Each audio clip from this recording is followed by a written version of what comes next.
राधा स्वामी जी। आज के सत्संग की वाणी स्वामी जी महाराज जी की है। सत्संग के वचन। सब बात लगी अब कांची, गुरु भक्ति मिली अब सांची। जब अंदर शब्द की लज्जत आ जाए तो जे दिन रात गुरु भक्ति में लगा रहता है। गुरु भक्ति किसे कहते हैं?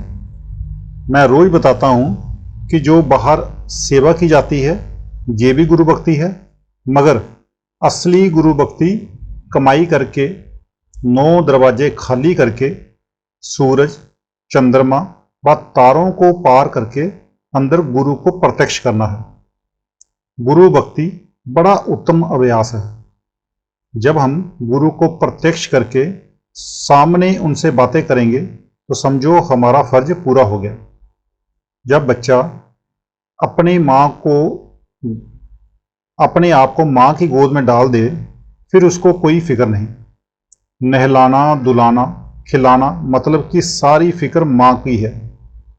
इसी तरह जब शिष्य सतगुरु की गोद में जा बैठा तो फिर सतगुरु का फर्ज है कि उसे दुर्धाम पहुँचाए, मगर हम कहते हैं कि हमें कोई बगैर मेहनत के ले जाए। बिना मेहनत के कोई नहीं ले जाता। जब आपने मेहनत की, अंदर पर्दा खुल गया, आत्मा ने शब्द की लज्जत ले ली, गुरु सामने आ गया।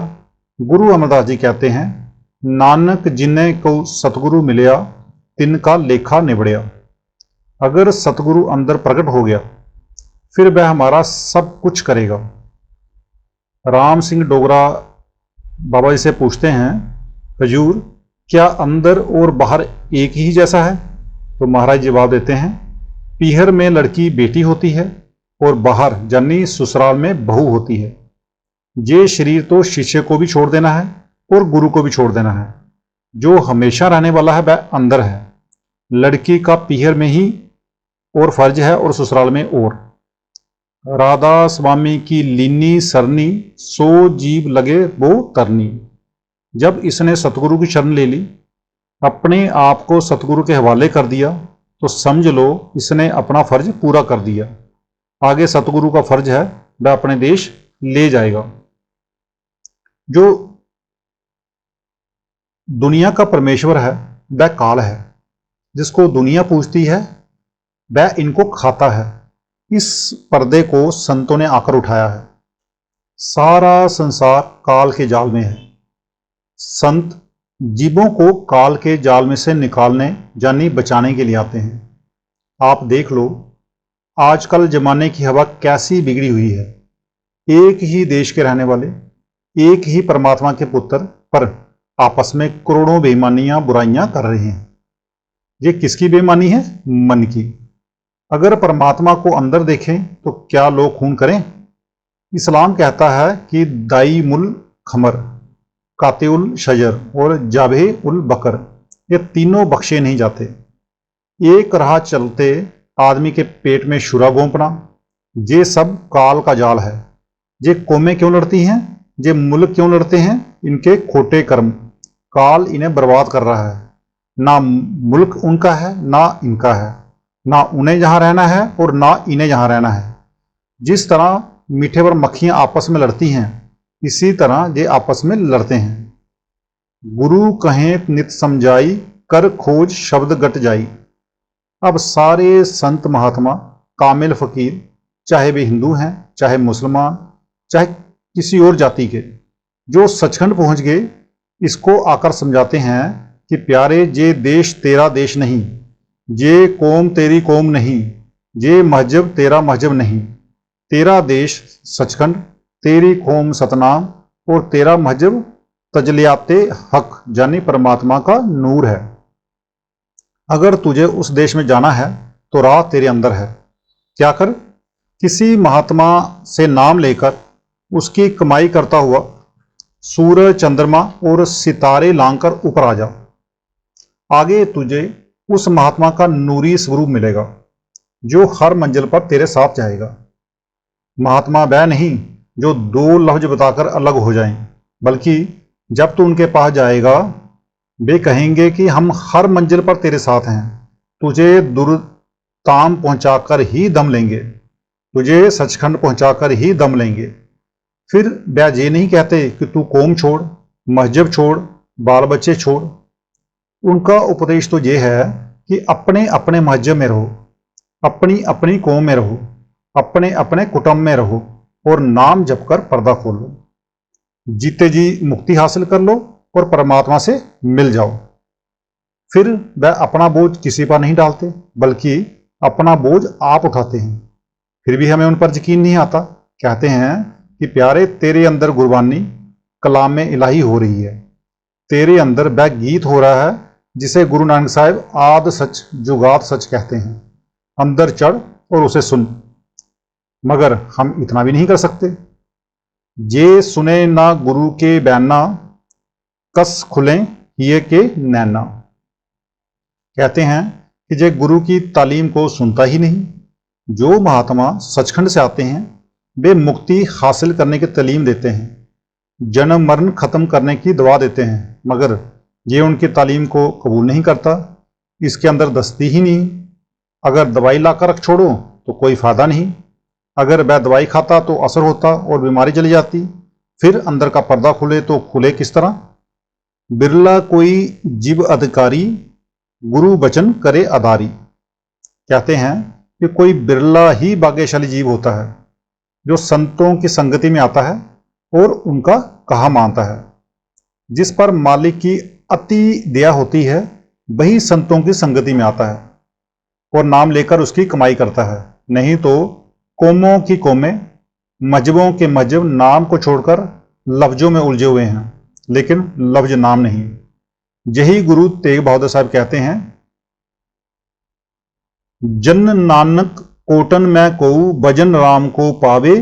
गुरु अर्जुन साहब भी कहते हैं, जग में उत्तम काढ़िए बिरले केई के। एक और जगह भी कहा है, कोट मदे को बिरला सेवक और सगले बिवहारी। जो बचन समारे गुरु के मन फंद लगावे छल के। अब हम संतों का कहना क्यों नहीं मानते? हमारे अंदर दो ताकतें हैं, एक काल और दूसरी दयाल। जो काल की ताकतें हैं उन्होंने हमारे मन और आत्मा पर ऐसा पर्दा डाला हुआ है कि हमें होश ही नहीं रहा। इस दुनिया में हमारा बड़े से बड़ा दुश्मन कौन है? मन। हमारे और गुरु के बीच में पर्दा किसका है? मन का। जब आप मन को खड़ा कर लोगे आत्मा अंदर चल पड़ेगी। जहां स्थूल देह में स्थूल मन है, सहस दल कंबल में सूक्ष्म मन है और ब्रह्मा में कारण मन है। जब कोई महात्मा हमें पार ब्रह्मा के देश में ले जाएगा तो हमें होश आएगा और हम कहेंगे कि ओहो, हम कैसे जाल में फंसे हुए थे। जब कोई जीव संतों के सत्संग में आता है और उनके वचनों पर विश्वास करता है तो मन के घर रोना पीटना पड़ जाता है। जिस तरह अमर बेल पेड़ पर पैदा होती है, उसी से ताकत लेकर फैलती है और आखिर उसे ही सुखा देती है, इसी तरह मन आत्मा से ताकत लेकर उसी की मिट्टी पलीद करता है। दूसरे लफ्जों में कह दें कि मन आत्मा से सत्ता लेता है और आत्मा को ही कैद किए बैठा है। मन नहीं चाहता कि आत्मा अंदर जाए, इसका पर्दा खुल जाए और ये 84 के जेल खाने से निकल जाए। मन कैद होना नहीं चाहता, मगर अभ्यास में से कैद होना पड़ता है। इसलिए अगर कोई अभ्यास करता है तो मन छल करके उसे गिरा देता है। पुराण पढ़कर देखो, एक ऋषि ने इतनी तपस्या की कि स्वर्गों के राजा इंद्र को खौफ हुआ कि ये तपस्वी उसकी गद्दी छीन लेगा। तो उसने क्या किया? हाथ में तीर कमान लेकर शिकारी का रूप धारण करके ऋषि की कुटिया पर आया और अर्ज की कि मैं काम से जा रहा हूं, मेरा ये तीर कमान रख लो, थोड़ी देर में आ जाऊंगा। ऋषि ने कहा कि मैं इसका ख्याल क्यों रखूं? इस पर इंद्र ने उसकी बड़ाई करनी शुरू की कि तू ऐसा है, तू वैसा है, मुझ पर दया कर। जब इंद्र ने बहुत बार कहा तो ऋषि मान गया और कहा कि अच्छा, उस कोने में रख दे। इंद्र तो तीर कमान रखा चल दिया। अब वापस किसे आना था? ऋषि पहले राजा था और तीर अंदाजी में माहिर था, इसलिए जब भजन से उठे तीर कमान सामने दिखाई दे।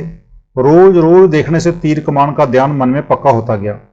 एक दिन सोचता है, कभी हम भी तीर चलाया करते थे, जरा चलाकर तो देखें, किसी को मारेंगे नहीं। ये सोचकर तीर कमान हाथ में लेकर तीर जो चलाया सीधा निशाने पर जाकर लगा और शौक बढ़ा। आखिर पूरा शिकारी बन गया। भजन बंदगी छूट गई और लगा शिकार के पीछे पीछे फिरने। ऐसे मन के धोखे हैं। रात को रोटी बहुत खा ली, नींद ज्यादा आ गई। जब भजन का वक्त हुआ मन कहता है कि जरा और सो लें, अभी रात काफी है, जरा सोया, जैसे ही आंख लगी दिन चढ़ गया। इसी तरह मन का एक और धोखा भी है, कहता है कि बच्चे छोटे छोटे हैं, जरा बड़े हो जाएं फिर भजन ही तो करना है। तो इस तरह से मन छलावे देता रहता है।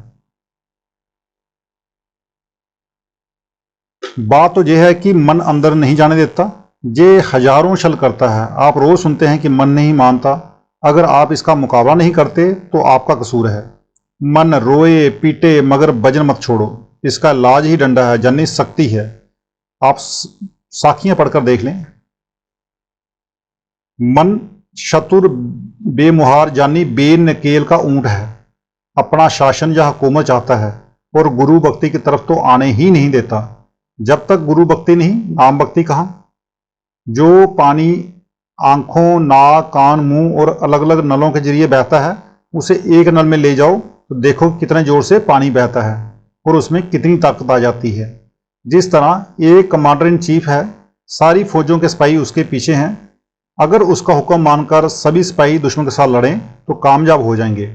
अगर हर एक सिपाही लड़े तो सभी नाकामयाब हो जाएंगे। इसी तरह दुनिया में कई किस्म की भक्ति है, जैसे कौम भक्ति, देश भक्ति, पितर भक्ति। अगर हम इन सारी भक्तियों को छोड़कर एक गुरु भक्ति को अपना लें, यानी किसी महात्मा से राह लेकर अंदर चलें, तो हमारी मुक्ति हो जाएगी, जन्म मरण खत्म हो जाएगा। तो आज का सत्संग इतना ही। मिलते हैं कल के सत्संग में। राधा स्वामी जी।